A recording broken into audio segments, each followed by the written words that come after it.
Hey, how's it going, guys? Ancient Green here, back with another Borderlands 3 build video, and today I'll be going over my non-DLC Zane build called 3-Tree Launcher. This build focuses on maximizing the damage of launchers while also using clone.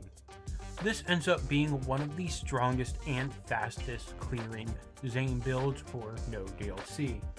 You will find this build similar to my full DLC Zane build called Double Launcher. Don't forget to like the video and subscribe to the channel. The save file will be found in my Discord, which is linked down below, and I hope you guys enjoy. Alright, and for the gear here, of course, we have a bunch of launchers.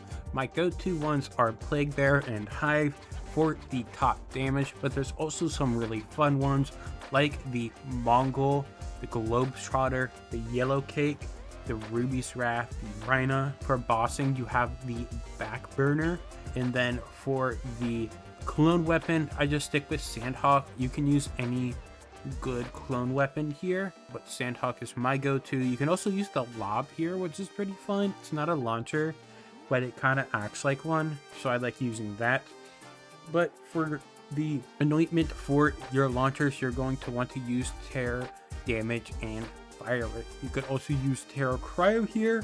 As we have Terror Apply here, you could have Terror Damage, Fire Rate, and Terror Cryo, but I've already got a 200% Cryo bonus element, so I went with just boosting my formula. I never maxed out, which is better, but they're both great options here. Alright, and then for the shield, you're gonna want to go with a shield with amp damage. That could be a one-shotter shield. Red Suit's also a really good way for a legendary farm. You don't want to go with something like the Rerouter or the version O.M because that counts as a different type of amp where it only applies to one pellet, and with Zane and having playing dirty, we have two pellets going on, so it kind of is just worse there. You could also use a transformer with a shock launcher to easily absorb ammo and have really good ammo return.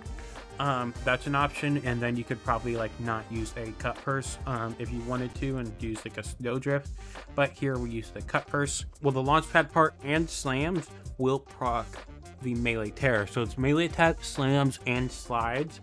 All those damage sources will apply terror with this anointment. So you're going to want to constantly slam just from time to time and get those terror stacks up. You can also slam in a group of enemies, and that will help stack it up, as well as get a lot of cut purse procs without needing the launch pad to do the work. And then I use its fist just because it's a good damage boost. You could use a fish slap for cut purse, but clone could really hurt itself with that. I have a max level 1, but ideally you want a lower level 1 because this can hurt clone. But you just wanted its fist with grenade throw. This is for a good consistent-ish V2 damage.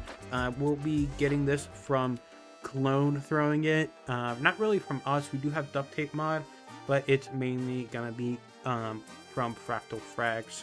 And then for the class mod, you're going to want to go with Antifreeze or just a good Violent Momentum class mod. I would not go Infiltrator, as you're either using Amp or Absorb, and those can't work when your shield's broken. Because we don't really spam our action shields much, you could use it and you just have like a tough beginning time with your shield being broken, but after that it should be good. But definitely focus on Antifreeze more, and just if you find a good Infiltrator, it's possible. You want to try and get as many points in Violent Momentum as possible, but you also really want splash damage and heavy weapon damage, as these are huge damage multipliers for us here.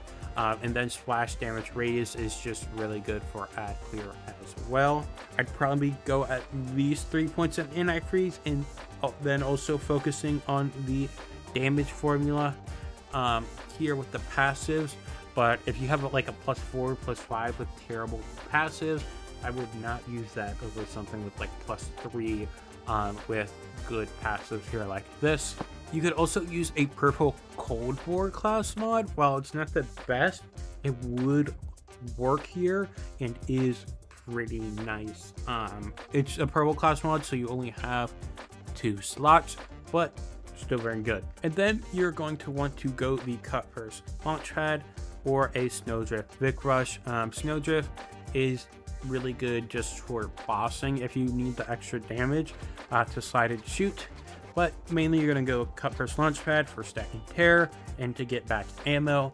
Now you want to try and get heavy weapon damage and area of effect damage. Area of effect damage ideally in the second or third slot. This will give it area of effect radius.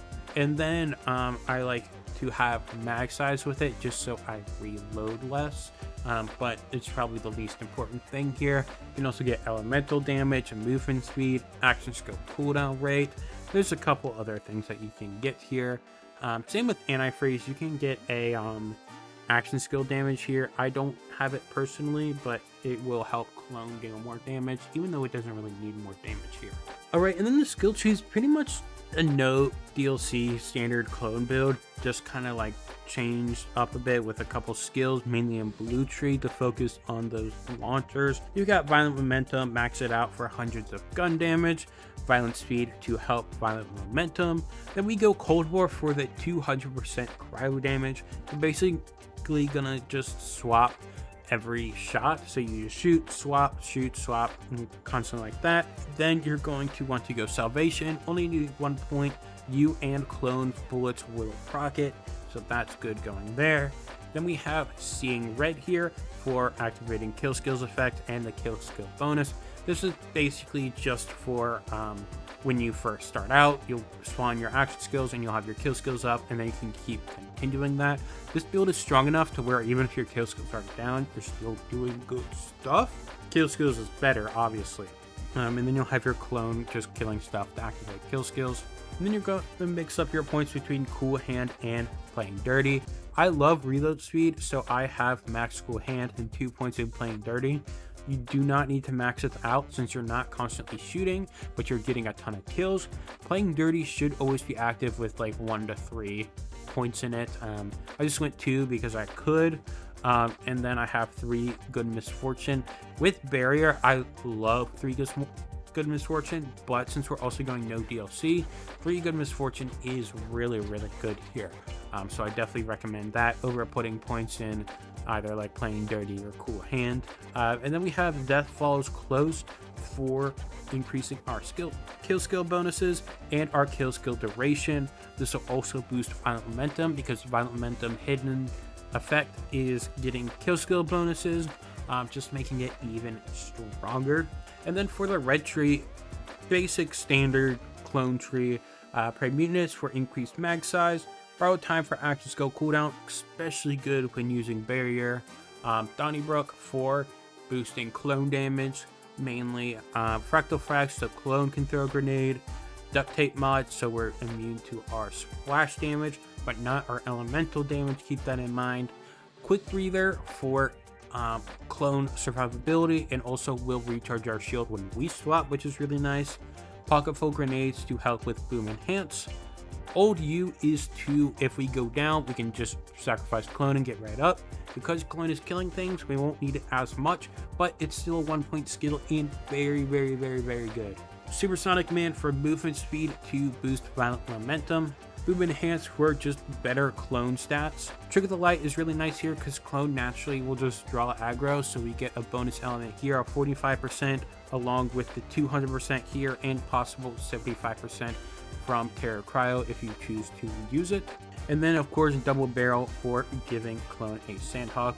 You could give clone a launcher, especially if you end up using like a transformer, but clone usually will just end up blowing itself up.